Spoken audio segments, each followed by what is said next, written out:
Jersey was really, what do they say when you have a child? Unplanned. Unplanned, and he was like, quote unquote, a mistake. Like our It's child unplanned. Was a mistake.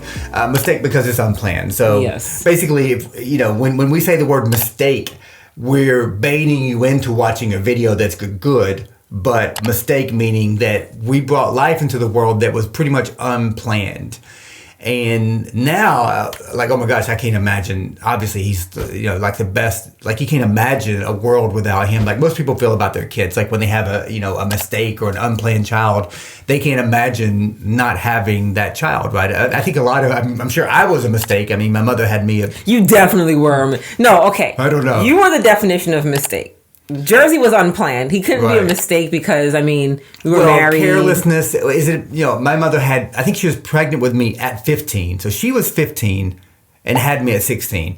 I can't imagine her conspiring with my father, who I mentioned before, died at 22. I recently learned he died at 22. I thought it was young. I saw his gravestone, which that's another video. You guys got to see the video about me visiting my dad's gravestone, which you just got to see it. Something remarkable. You got to see it to believe it. Anyhow, he's 22 when he died. I can't imagine my mom and my dad conspiring at 16 or 15 to say, let's have some kids. I can't imagine those two responsible people, my mom and dad, saying, let's bring some life into this world. So they had me at 16. They had my sister, Jamie, when they were 18. So my mom was a widow by 20 with 2 kids. I can't imagine her saying, let's plan all this out, the kid part. So I'm sure that my sister and I were both a mistake or unplanned. Just as Jersey, in that way, was unplanned and not a mistake once we found out. We're just like, unplanned. Okay. Just unplanned. And actually, we shouldn't even use the word unplanned because what had happened was we, of course, obviously had the girls, and they're a lot. They were a lot even when they were younger because they're boisterous and talkative. They were always fun, yeah. Yeah, and they're fun, so you never felt like, oh man, this household is so quiet. We need to add more. It was just like we were talking about it because Justin was like, I wonder what it'd be like to have a son. And in my mind, I'm like, yeah, that sounds great, except for we could literally have another girl, and that would be it still. So we were just having the discussion. And I think in having the discussion, somehow my brain heard, oh, you're thinking about a baby? Mm-hmm. Let me get you ready for that. I don't know. It literally felt like we talked about it, and then boom. When you told me, how long had you known that you might be pregnant? I was 6 months when I told them. I think I found out a couple of days before, but wasn't still 100% sure because I took a test at work, but it was very faint. Why did you take a test? Because did you feel something different? Yeah, why would a woman take a test out of nowhere? Did your it's body? It's different for everybody. Okay. For me, I get nauseous very quickly, and I'm like, why do I feel a little bit nauseous? Oh, did I eat something bad? And then I was like, wait, when am I supposed to get my cycle? And then I was just thinking, I'm like, oh, could that be? Yeah, but weren't you on some protection or something? What were you doing? Something? Justin, you seem like a caveman right now. I don't know. He sounds like a caveman right now. It's my responsibility. Weren't you? No, I wasn't. Oh, we were just hoping that the things wouldn't manifest. I don't think we were hoping anything. We were married. So this is where I think we were in life. It's he's so confused. I obviously, most of you know, I adopted the girls. Which are still my daughters, which I love. I've said this before. I have 3 kids, and I love them all the same, and I do. But I was at the point in my life where I think I just turned 40, and I was like, man, do I want to bring life into this world? I'm kind of at the age where I don't, want to get farther along, and so I was just thinking, we're not in the position to have kids, but when are you really in the position to have kids? You were thinking you weren't in the position to have kids? Well, I don't know, because we're just working hard and we're always, I think parents always make an excuse. They're like, now's not the time. That was your internal dialogue then. Parents are always like, now's not the time. Because the way that I felt with this is okay, it's so much time given to twins who are young and to pursue my own things and to work and work, I was working in Manhattan at the time. And so you're commuting and all this stuff. And it's parents tell themselves we don't have the time or the resources right now. I don't think we ever had that discussion. Well, maybe that was your internal dialogue. Yeah. But we never set out to say, let's have a baby. Yeah, we never said, let's do this right now. No. We talked about having another child because, like I said, you were you would like to have a son. and we talked about the possibility of having another child, but it wasn't even like, we were like, okay, let's do it. I don't think we ever even settled on whether or not we wanted to do it or not. Again, it was just a discussion. Like you would discuss anything. Like, hey, do we want to buy a new car? You know, it was a discussion. Yeah, I think we had late night discussions. Like, you know, should we have a bigger family? And I think in my mind, I'm like, okay, I'd like to have a child of my own brought into the world. Not because that's different than adoption. It's just I'd like to have that experience as well. You know, the human experience in living life is that I think I want to experience everything, and part of like human development is part of that. Like you going through, I didn't go through that with you and the girls. You know, you had the girls because I adopted them by yourself. You were in a bad relationship and you did this by yourself, and it was really difficult for you. I wasn't there for that. I met the girls when they were 1, and then, you know, quickly set out to adopt them. And by the time they were 2, like, you know, I'm their dad, right? I didn't have the whole other stage, right? Which turned out to be really fun for me, not for you, because you had the hyperemesis. Definitely wasn't fun for me. Wasn't fun for you. For me, it was great because I was like, oh, you know. And then but I do have to confess something. Like when you told me you were pregnant, I was really going to be sad if it wasn't a boy. I know, which is why I said, I was like, Justin, you realize it could not be the boy. It could be the girl. Yeah. Still, like you just don't know. You don't get to pick. When you told me, so I never have confessed that, but I remember where we were. We were at the kitchen counter where we lived in West Orange, New Jersey. We moved from West Orange to Georgia. When I told you that it was a boy? Yes, I remember exactly where we were. So we were at the kitchen counter, and like, I don't know if you had the result, you had something there. You were about to tell me what it was, brewing in your stomach. And I just remember thinking, I can't have better daughters than this. Like, they're just the funniest, they're the cutest, they're just the sweet. Like, I can't have better daughters than this. Like, this is like the top of everything I would want as a dad. Like, and I have 2 of them. They're going to be great. They're just the best. And I'm like, it doesn't get better than that.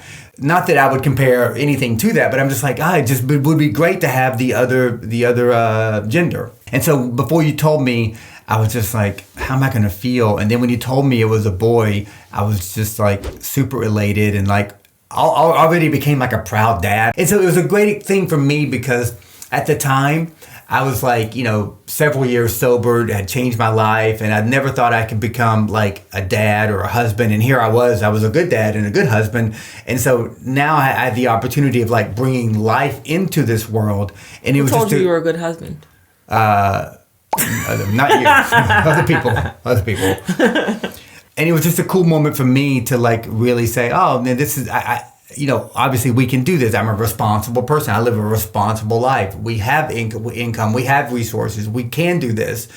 Even though he is a mistake, it's like, this is going to be one of the best blessings of our life. Just like, you know, most children are to most people. Funny enough for me, as much as like I was a girl mom, I didn't want another girl either. I was not scared to be a boy mom, but I was just like, I know it's going to be different to be a boy mom, but I didn't want another girl. Mm-hmm. And for the funniest or weirdest reason, I don't know if it's weird or other people ever have this feeling, but I think almost the same way you said, I'm like, man, Ava and Lexus are so like amazing. Yeah. You know what I mean? Like these little girls are so funny, and they came into this world in the toughest way for me, and they just like brightened up my world. And I'm like, I hate to compare another little girl to them. Honestly, that's truly how I felt. That is how. And now I'm sitting here. If we did have a girl, I wouldn't have compared. We'd be sitting here right now saying, in the beginning, I gotta confess, I was comparing, but now this little girl is so amazing. Like she's her own thing. Exactly right. Yeah. And so we would have said that, and there would have been like some initial, you know, honestly disappointment because like, I wanted a son, but. Any child you bring into this world is going to be special and unique. And also, parenting is a big part of that. We have to give these people an opportunity to have amazing lives. Yeah. And we've done that. And that's why they're so close to us. And that's why they thrive, and they're sweet, and they're free to communicate. In Jersey, in his own regard, it's like he gives the girls a run for the money in every part of like everything. The girls are great. He's great. You know, the cuteness, the sweetness, the humor, they're just amazing kids. Amazing kids. How did you feel like right before you told me? Did you think that I might be disappointed if it was a girl, or like sad inside a little bit? Because I will say that this would probably be our only chance, because you know, I know what you're about to go through, and I'm like 40 at the time, and I'm just thinking, if it's a girl, we're not gonna like have another kid in 4 years. No, so not at all. Not at all. How did you think I felt? I mean, I knew you'd be elated if it was a boy. I didn't think you would be unhappy if it was a girl, but I think you'd probably be like, okay, let me just wrap my mind around that. But I knew that if the results came back that, we were going to have a boy, you would just been like elated. Like, I just know that, especially knowing that you didn't have a father-son relationship, that would almost be like full circle type of thing. Obviously, I looked at the results before you did because they gave them to me. We got results really early too because I'm going to laugh at myself saying this, but because I was high risk. And not even just because of the sickness, but because my age at the time. Okay. If you're 35 and over, you're high risk. Well, you're 35. I was 35. Right, you're 35, right. I was like literally 35. When did I find out that we were pregnant with him? Well, we had him in November, so you had to just been February. 35. You just turned 35. I had literally just turned 35. You know what I mean? Happy birthday. Happy birthday. Here's a child. Yeah. I just turned 35. So I just became high risk pregnancy in the terms of the pregnancy world. With all that, they do all these extra tests and stuff. And one of those tests, basically tells you the chromosomes, in which tells you boy or girl. So we knew at 12 weeks or 13 weeks or something like that, which is not the usual for people who are going through their regular pregnancy. They have to wait until people do the ultrasound at, I think, 20 weeks, something like that. So anyways, I knew super early. We knew super early, and I got the paperwork, and I was just like, oh my gosh, this gender reveal is going to be amazing. And then I'm going to tell him, and he's going to be like through the roof.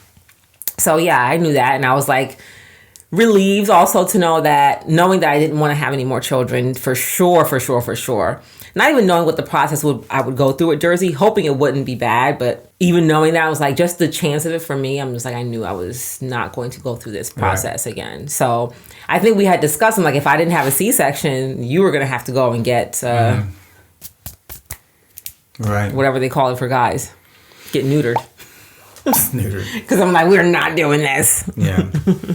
He was the best mistake, obviously, of our lives. Like, I'm so happy to be a dad of twin girls, and Jersey, like, it's the best. But I always felt my father-son relationship growing up, I'm like, my it's going to be like a rough and tough, like a sports type thing. That's what I guess a lot of men think. So if you watched on TV. Yeah, but growing up, I grew up in a different era where it's like a dad's relationship was built really on sports. Like you talk about sports, and you play sports together, and you become an athlete because like you and your dad are going to like share that in common.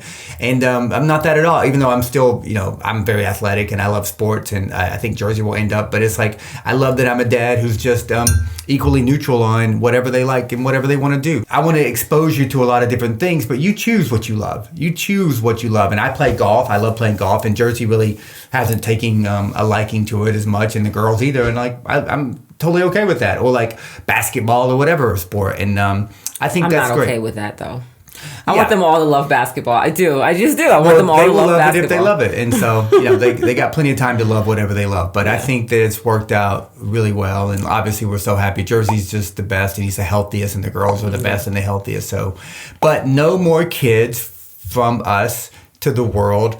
We have 3. I've said it before. I will not be a dad to more kids than I can be a good dad to. And I don't think I can be a good dad, a great dad to more than 3, because it infringes on my time. And I want to be my own person. If I'm giving all my time to over here to quote unquote be of service, to be a dad, then like you don't have any time for yourself. And I think in this world, we deserve time for ourselves too. Yeah, and I've always said to myself, I don't know why this was the magic number for me, but in having kids, I always said, like, when they turn 4 is when I would start living again. So that, like, happened with the girls. The girls were 4 when I found out I was pregnant with Jersey. But that wasn't the time, like, before that, like, there was no time that I was going to take away from spending with them. Like, I barely hung out with a friend. Like, I was just like, no, we didn't travel without them. Like, we would go nowhere without our kids. I would go, no, I'm like, no, I'm not, even for a couple hours, I'm coming. Like, that was just me. So I'm like, until they turned 4, whatever kid that was, where I felt like if something happened, they could communicate well with you. Like, I guess that was my thing. I was always afraid of something happening and they can't tell you because you're too young to express what's happening. And I would hate to have been the parent who something was happening to your child and you just didn't know because you couldn't communicate or whatever, or I wasn't there to keep them safe. So I always said 4 or 5 years old, something like that, is when I felt like, okay, if I wanted to take a weekend and go somewhere, just the girls or just you and I'd feel okay with that. And then we had Jersey. Well, let's go ahead and end it on that, because she started to live life, wanted to live life. We had a trip booked to Miami, broke her wrist, stayed home. Because Jersey's about to be 4. I was like, okay, Justin, let's do something together. Didn't work out. Guys, that's been We Love Our Kids, but we will see you hopefully next time.